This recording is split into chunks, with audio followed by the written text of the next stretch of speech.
All right. Sorry, we also had technical difficulties. We won't blame the organizer. um, uh, so we want to talk about our AI Stoplight Framework. We'll also be very quick with it. Um, and so we'll go through this. So our administration, of course, the AI has been very much overhyped, I would say, and they wanted us to look at some AI in three different areas. So policy, um, training, and then should we look at an AI course as far as for students, for faculty, which goes along with training, but not in the same scope. So, but our biggest early need is how are faculty using this with students? We needed to kind of give them a guide to use, how do you use it with students? And so we thought about policy first off. And of course, everyone has kind of given a hint of how working with faculty isn't always an easy process. So we thought, well, we'll work on faculty policy as we go, and we're still kind of working on that. But student use of AI tools was inconsistent. We have some faculty banning tools, banning AI, some saying it's okay in some instances, and it was really confusing for our students because there were so many different options for AI. So we needed a clear, simple way to give instructions for our students and to give faculty some guidance to set the expectations for AI. So we created a task force, and it was made of faculty, mainly because it's easier just to get faculty buy-in when you have faculty as part of it. Instructional design, we have librarians, tech, people from IT, and so many people contributing to this task force. And so we reviewed some models that other institutions had done, and we wanted to keep it simple though. So we focused on being clear, being flexible, so giving our faculty some flexibility. We wanted it to have some consistency for students though, and then we created some templates that they could use with some real world examples shown in. So it's this pretty simple framework when you look at it. This is our framework. Okay, so we just did a stoplight, which kind of goes in with stoplight framework. And so an instructor that does not want any AI in their course, maybe you have some of your English faculty that are like, no, I don't want to use it. Well, they can put a red light in their course or on their assignment that does not use, so that the students know not to use AI. Yellow would be limited use, and then they would define how they allow AI to be used in the course or not allow AI to be used in the course. And then green light, they have full use of AI, of course, with ethical guardrails to be able to use AI in the course or assignment. Some can use this stoplight for their entire course, so they can say everything's red or everything's yellow or everything's green. But you can do it by assignment. So maybe like in a certain assignment, you want it to be, completely student knowledge and student information, then they can put a red stoplight on that assignment. But then on another one where they're maybe exploring or brainstorming ideas, then maybe you do a green light on that one. It's a simple process, we hope. On the ethical guardrails for the green, we want the instructor to disclose when and how or tell the students that they need to disclose when and how AI is used. Make sure that they include appropriate citations. So even though they use the AI, that they need to cite that they use the AI. They can use it for fact checking. So they just need to write down these ethical guardrails that they want their students to use if they're doing the green. Because even though they're using green and they're allowing them to use it, they need to also represent that it's not all their own work in addition to what they're doing. So the instructor will pick a level for their course or assignment. I kind of described that.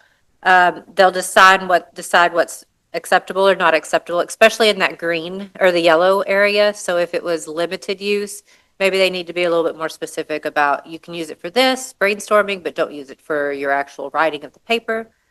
Doing this.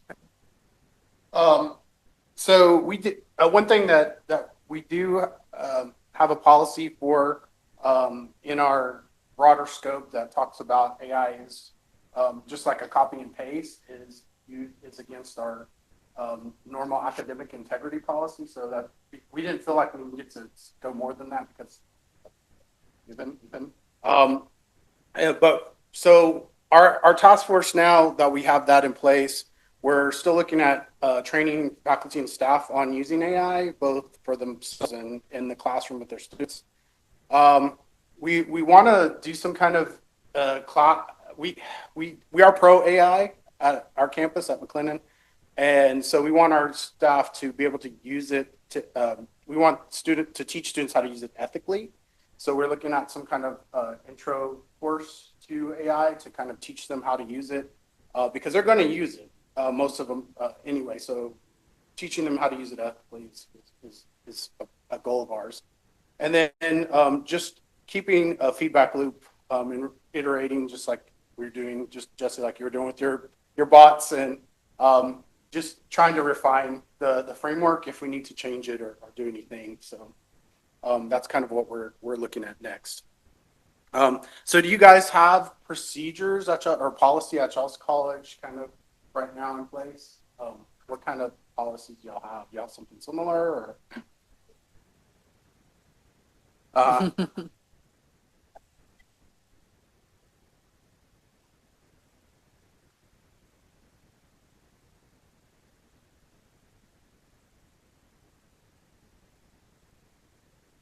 Uh,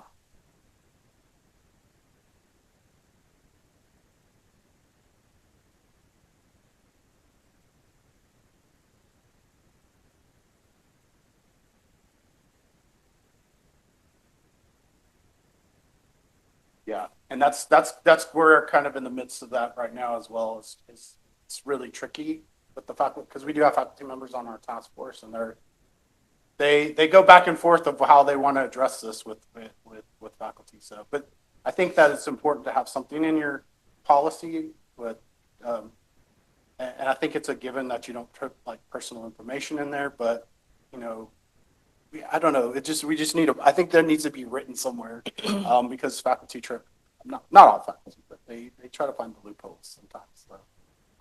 So yeah, yeah, Yeah. yeah. That. Oh yeah, yeah.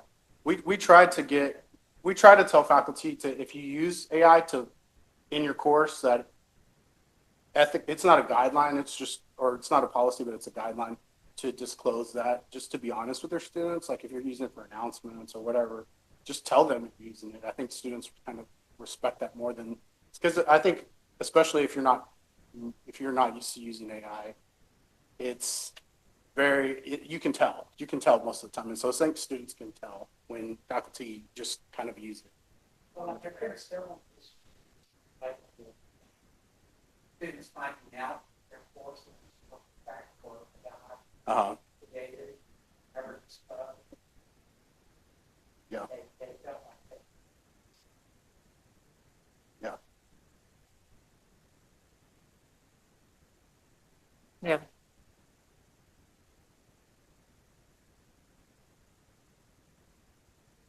Yeah, absolutely. This microphone works because the people online are not. Oh, Oh, okay. Hello, hello. Yeah. That's freaking So we have sorry. 3 guidelines similarly, like, but we always run into the same problem on that first one, the no. The challenge being, how do you enforce that? For example, if you say no, we also have to, like, as instructional designers or guides to the faculty, we have to help them understand also how to enforce it, right? I mean, at the end of the day, it's going to end up being enforcement if you say no. So I think as an institution, Addie can correct me, that we're kind of inching to not have that first option, but instead have a custom guideline that instructor puts in place. One, even if they say, I don't allow, it's more with a clear understanding and expectations. The second question, I guess my first question is, how do you enforce it from your institution if you have one enforcement? And the second one is on the disclosure, how would the students disclose? For example, initially we started out saying, include your prompts. And then we realized the students can use completely a different set of prompts for doing an assignment, and then curated a much acceptable prompt for submitting. So that we talked to librarians about some sort of citation formatting, but it's you have to constantly change. Do you have any strategy on the disclosure? How you're guiding or faculty to expect how students should be disclosing? Okay, so, well, let me answer your second question first. We do also have, we have librarians on our task force, and the same thing, they have a way to cite that, how to disclose your prompts or how you cited getting sources from, because if we are asking, if your students are pulling information from ChatGPT, whatever, they need to look at the sources as well, because they should give you kind of feedback or perplexity. And so whatever they're using. So yes, we do give them that citation from the librarian. That's how they should expect it. Whether students are doing that or not, I mean, that's kind of the way they're giving you the information. It's just like if you're asking them to cite their sources normally, like that's what you're expecting. So we're hoping that the additional resources that they get from those, like where you're getting that ChatGPT, where you're getting the information from, is going to help. But it's really up to kind of enforce that. Sometimes they just like, okay, just give me the prompt. Okay, tell me what was your first question again before, because I know we're running out of time. Just on that no part, like how do we you enforce it? Yeah. Okay. So we work with our academic integrity office, and it's just like any other and instructors the reason we have a no is it's mostly for our English, because our English are very like, you don't want, because they have to learn how to write, they have to learn how to brainstorm, they have to learn all the processes. So we work with our academic integrity team, and they help them with solutions to if this is a problem. Now, it's hard to nail down whether or not they're using AI, and if they're not, no, we don't recommend, and that's from our take, we don't recommend any software to detect AI, because none of it is 100% positive. It does a lot more harm than good.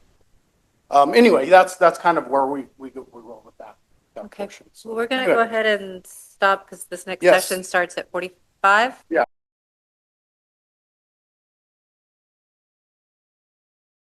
Minute last time. There we go. Sweet. Well, good morning. I'm Jessi McDowell. I'm the director of the CETL from Texas Wesleyan. Very happy to be here and chat with you guys. I'm going to fly obviously through part of this because of the time constraints, but I'm very curious to see how AI is working on your campuses, and hopefully have a little bit of time for some comparison and some back and forth. So this is obviously in the program online, so if I fly through it, there's a lot of detailed stuff that I try to put in here. So if you are trying to do a customized bot, if you follow this, then you can spare yourself all the lessons I had to learn along the way. Okay, here's the overview. All right, so the purpose of it, I really wanted to have a solution for faculty support 24/7. I already get emails on the weekends and over holidays, so I would love for that not to be an issue anymore. Obviously, it's going to save us time. We get the same questions over and over. How do I course copy? Where do I find my content? How do I link this LTI, right? So if someone else could answer that, or the bot can, then it's going to save my sanity. I put reliable information mostly because you do train it. I'll talk about the limitations on what you can train it on in the documentation. But for the most part, if I get feedback from someone saying, hey, it didn't give me the correct information on something, you can go in and retrain it, and it takes like 30 seconds. It's pretty easy. Low financial impact. We do pay for a ChatGPT account as an office, but anyone can use our bot. Easy to implement, and then updating it, like I said, is super quick. It's easy to sustain, not a huge hassle.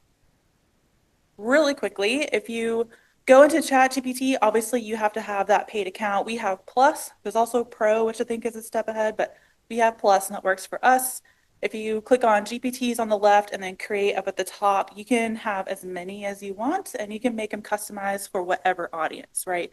And we'll talk a little bit about that at the very end. But basically, if we click create, you will see this right here. There's the left-hand side that says create or configure, and then the other hand, which is highlighted in yellow, that's your testing area. So over here, I can set the settings and I can immediately turn around and test it. How do I course copy? If it gives me incorrect information, I can go back to this side of the screen and then tell it, hey, you answered that wrong. Make sure you say this, that type of thing.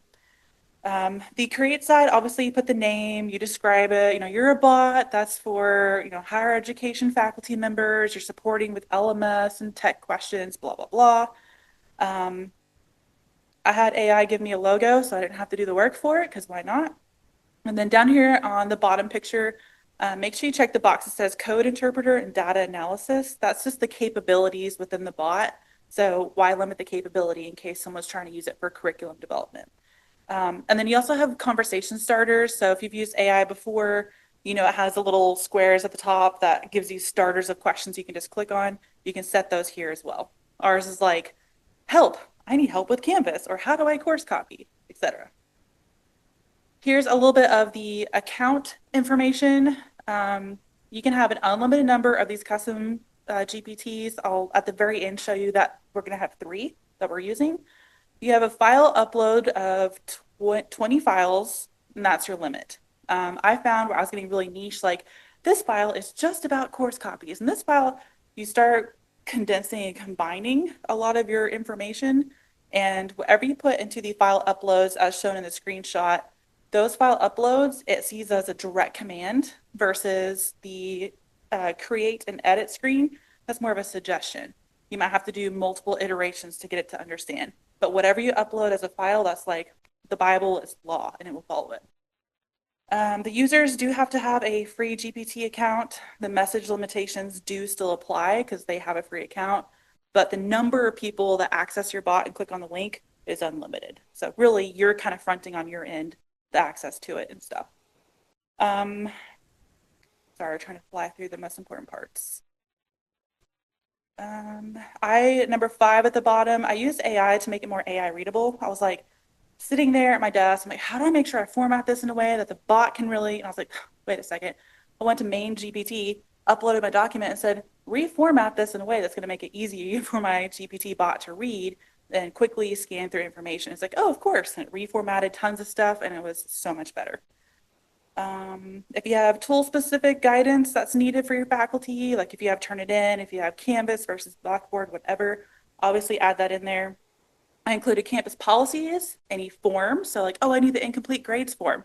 I gave it to the bot and I said, hey, if they ask for it, don't give them the information, give them the downloadable file so they actually have the forms they need to submit to the registrar or whatever. And then also included the academic calendars. So like, when are grades due? It'll actually give them the correct information. So it's answering the questions and I don't have to, which is fabulous. So start with the configure first, which is what we first looked at, where you're putting in the information, the description, what have you. And then in this create area, you're gonna test it on one side and you're gonna chat, hey, tweak this. You're gonna test, chat, back and forth. That's basically how you configure it. If you have someone that comes up to you and says, hey, I asked it for help with this and it gave me some wild response, then you just come in here, you click edit on your bot, say, hey, the bot did this, that's incorrect, so you need to do this instead, and then it will update it. Click save, you're done in 30 seconds. Really easy. Okay, so the instructions for your bot. I might have to pick and choose on these, but obviously personality, you want it to be professional, but be very polite. Their persona, right? They shouldn't be offering like K-12 advice. For your kindergartners, you should do this. Tailor it to your audience, so you know your faculty body. I will leave it at that. You know their capabilities.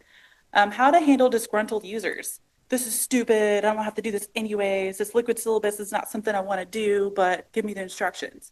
So how should it handle those? Your campus acronyms and lingo, so like your school acronyms, your own office acronym, make sure it knows all of those. And then assumptions. On mine, I put assume that the user is not tech savvy and has minimal experience with the Canvas LMS. Just assume that right off the bat. The scope is very, very important. This is part of my pitch whenever I sent this up for approval at the leadership levels. I said if it is asked its opinion on something, or if it's something political or social or something, it's not teaching and learning, it's not tech support, it cannot answer it. So if it's like, I think the president's really dumb, what do you think? Like, I'm sorry, I can't help you with that. Do you have a teaching or learning question I can answer? Obviously, we got to keep it safe. Okay. Pacing of support, this one's huge. I had to learn this a little iteratively. I would say, hey, I am new to Canvas. How do I do blank? And it was like, boom, boom, boom, boom, boom, boom, boom, because, you know, it tries to give you all the steps in one go. I know my faculty, that's not going to be effective for some of them, right?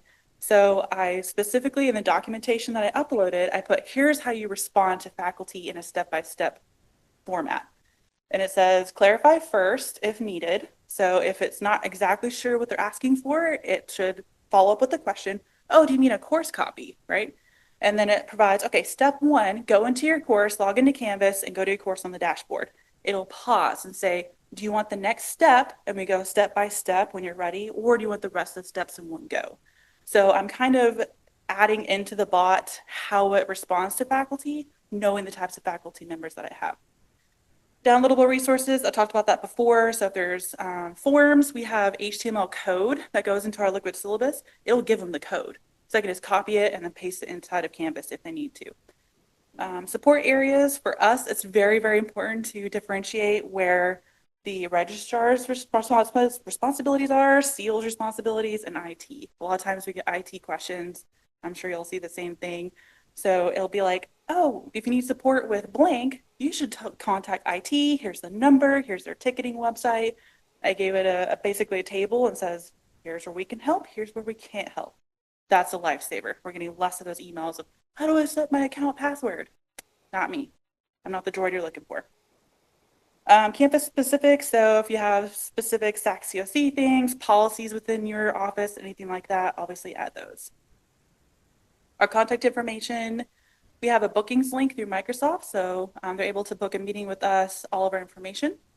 Handling unanswerable questions, make sure you say that it should never guess. If it doesn't have a concrete answer based on its knowledge base, it should refer them back to the CETL or your office. If you don't put that in there, it tends to hallucinate and make things up because it tries to always have the answer. So by putting this in the documentation that was uploaded, I'm saying if it's not specifically addressed, if I didn't exactly tell you what to say, tell them to come talk to me because I don't want it to give inaccurate information. So train for your common tech, you know, which tools should they recommend? You don't want it to recommend something that your university doesn't even provide. And then website. So if it's Canvas, I say, hey, here's an instructor guide. Guide them to the online instructor guide if they have Canvas questions. There's no need for me to rebuild all of that inside of these 20 files that I can upload. LMS structure. I put specifically on here. Are y'all Canvas? Anybody else in here? A couple nods. Okay. So some of the, I'd say most of the LMSs have specific coding requirements for HTML. So I said, hey, I'm using this LMS, I need this type of HTML, these are the limitations, what have you. And we do that for our liquid syllabus as well. Format preferences, do you want the bot to give 900 emojis and bullet points, right? If you have specific faculty that have a really negative reaction to that, say, hey, don't stop it, quit using that. If you want it to organize things in headers, you're basically just saying the format that you want it to spit out. And then provide sample responses to common or specific questions. So if there's something you get all the time and you always give a really specific response, say, here's an example response to this specific question, quote, put it in quote. Here's a non-example, do not say, and then put something that would be, you know, close to right, but not accurate. That way it has a frame of reference so it can make sure it's more accurate in its responses. Formatting your files, again, a lot of this was me just putting it into the main chat GPT and asking for a lot of updates. Must and never, unless you say you must, you will, you shall, or you never say this, there's always a risk, right? AI kind of gets squirrely sometimes. So if you put it all caps, you must state, and in mine I say, Whenever a user is using the bot, you must start, in all caps, with this disclaimer statement. Never put any student information, PII, or anything that would violate FERPA into this bot. We cannot be held responsible, blah, blah, blah, blah, blah. Then you can answer the user's question. So that's the case where I want to hard and fast rule. You have to say must or never, all caps, or else it'll be like, yeah, it's just a suggestion. Provide sample responses, like we said earlier, give exact wording, examples and non-examples, what format you put it in helps the bot scan the information. So don't put blocks of information. Make it as concise as possible and visually broken up. And then ask AI, of course. Safety for your bot, limit the scope like I talked about earlier. If it's asking about politics or something, it needs to be like, whoa, whoa, I'm sorry, I can't help you with those. The initial disclaimer statement, I have it up here if you would like to use that. That's just mine that I made to let faculty know, don't put silly information because it's not going to go well. Make sure that you check the box. The smaller screenshot is whenever you're in that configure screen. If you scroll down in the settings, there's this box here that says whether or not they should use the information and conversations inside this bot to train the main GPT. So a selling point for me with leadership on our campus was this is not training the main GPT. These are private conversations. There is a share button at the top. So if a faculty member clicks that button, it gives them a link to that specific conversation. They could share it with you or what have you. Other than that, and screenshots by the faculty member, those are private conversations. If they leave and come back, it forgets that conversation never happened, and you can't see it as a bot creator. They're completely private conversations. They can ask all the stupid questions they want. And it does follow the cybersecurity and main safety protocols. Our CIO of IT gave it the green light all the way across, and he dug into the safety side. We did get the thumbs up from legal and IT. So, limits of your bot. You don't have admin oversight. You create it and you just let it loose. It is a public link, so if anyone has access to it, they can use your bot. If you have 90 million people accessing your bot at the same time, it could bog it down a little bit. There's no branding. You can put your little logo on there, but it's not going to be a fully branded like SMU page or something like that. Immediate conversation memory only, like I was talking about. Obviously, you can't guarantee that there's never going to be PII or anything like that. You got to train the user. The bot can't be responsible for that.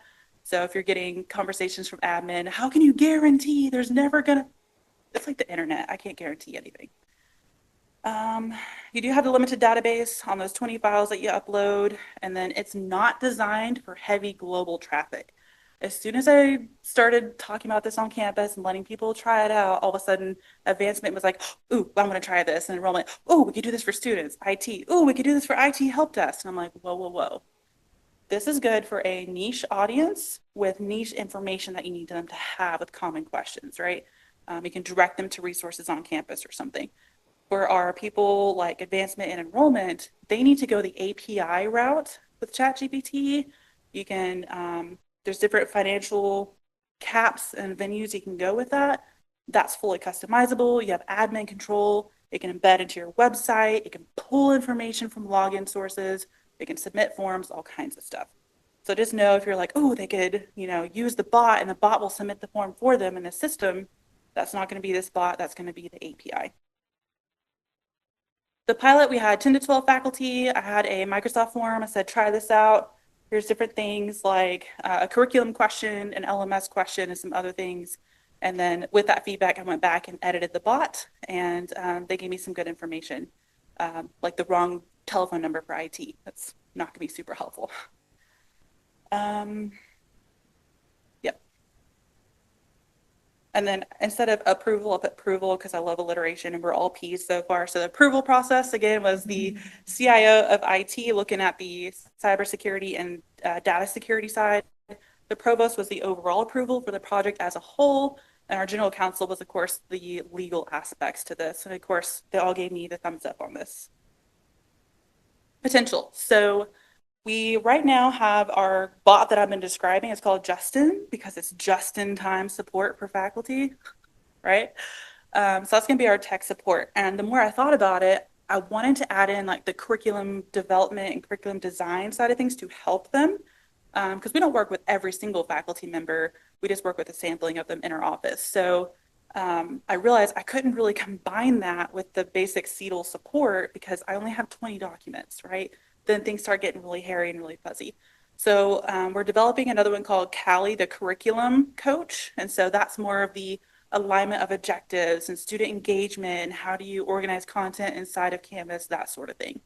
And the last one is just a CETL design bot. We don't get a fun name for ours, but that is, all right, I finished the design on this course. We upload our authoring tool to it and say, okay, check for alignment, check for Bloom's levels. It's a graduate level college course in this topic with these requirements. Here's the TOTE requirement, analyze.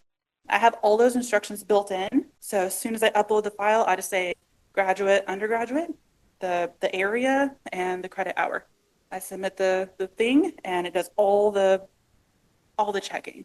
So now I'm not going in between every single module, every single course objective, and does this align to that? And let me analyze the assignments. Half of our job is done in 30 seconds. It saves us a ton of time. This has been huge for us. And I think by and large, this has been very accurate because stuff like Bloom's is established online and you have those documentation guidelines that you already uploaded. So that's kind of where our potential for the future is going. Or potential for changing slides. There we go. So here's my contact information. If you want me to send you any other specifics on like the way I worded things or documents that I uploaded, I'm happy to share whatever. Our office is very much looking for collaborators. So if you want someone to get together and we can form our own little thinking tank on AI, if you want us to come speak to y'all and y'all can come speak to us, we're all about it. So that's all I had for mine. I think I made it a little long. Yes, sir.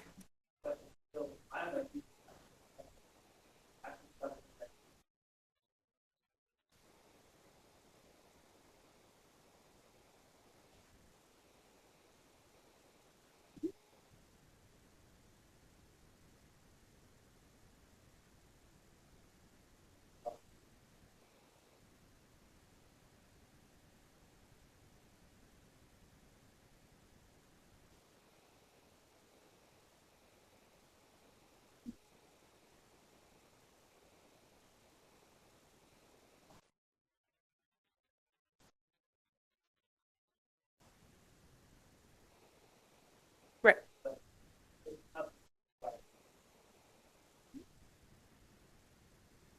Mhm.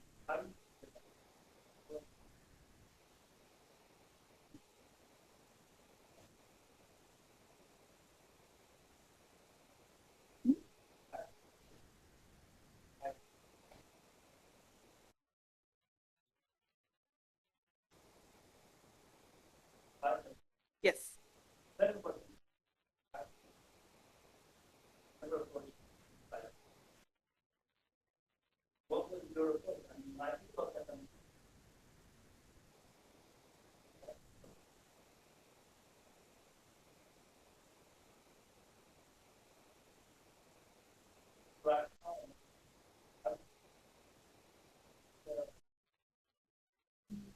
So quickly, the faculty adoption, I love that this is a little bit of a easy segue into AI.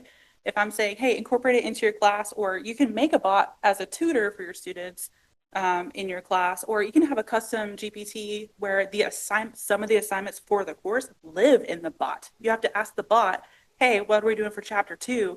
And it guides you through the whole assignment, the unlimited options. This support bot right here has been a really effective tool for segueing people into that because it's dipping their toes in and they're like, well, I don't know how like helpful this is going to be. And we did encounter some of that. I was like, just ask it a question or two and see what happens. And we're on a random call. I sent them the link and they're like, oh, this was actually really helpful. It gave me the step-by-step. It gave me links. It answered all my questions and it did it correctly.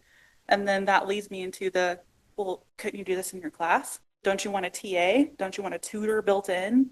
And I think the biggest plug is the time saver. And then the guardrails that you can build in and the scope of topics you can respond to, that's a huge one as well. As far as the mindset for all the approval processes, I don't know the background of ChatGPT, right? It's proprietary and there's all kinds of stuff. I felt better having the backing of people who are smart in the cybersecurity side, the FERPA, all that kind of stuff, versus me just saying, here's a tool that I'm a little ambiguous on. The IT guys did look at all the super nerdy background security stuff.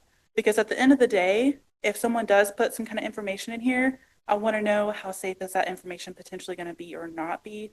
That backing created more of a momentum on my campus.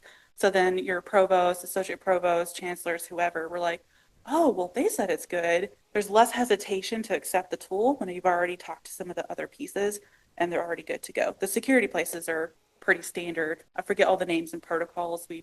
I chatted with IT about it, but they're like, yeah, that's a standard like industry level types of security, and they were good with it.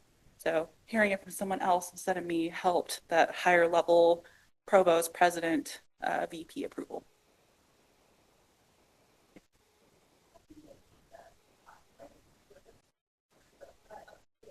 Yep. So it is a link. So that way you can kind of pick where you're going to place it. I think it's going to be different for all of our campuses. We do have it in a hub inside of our LMS. So that way it's a little bit protected, and we are going to have it on our website as well. So you do run the risk technically of outside people accessing the bot, but again, it's not going to answer anything unless they want to design a course or they want to know when final grades are due, then have at it, you know? So it's pretty safe even if people do access it.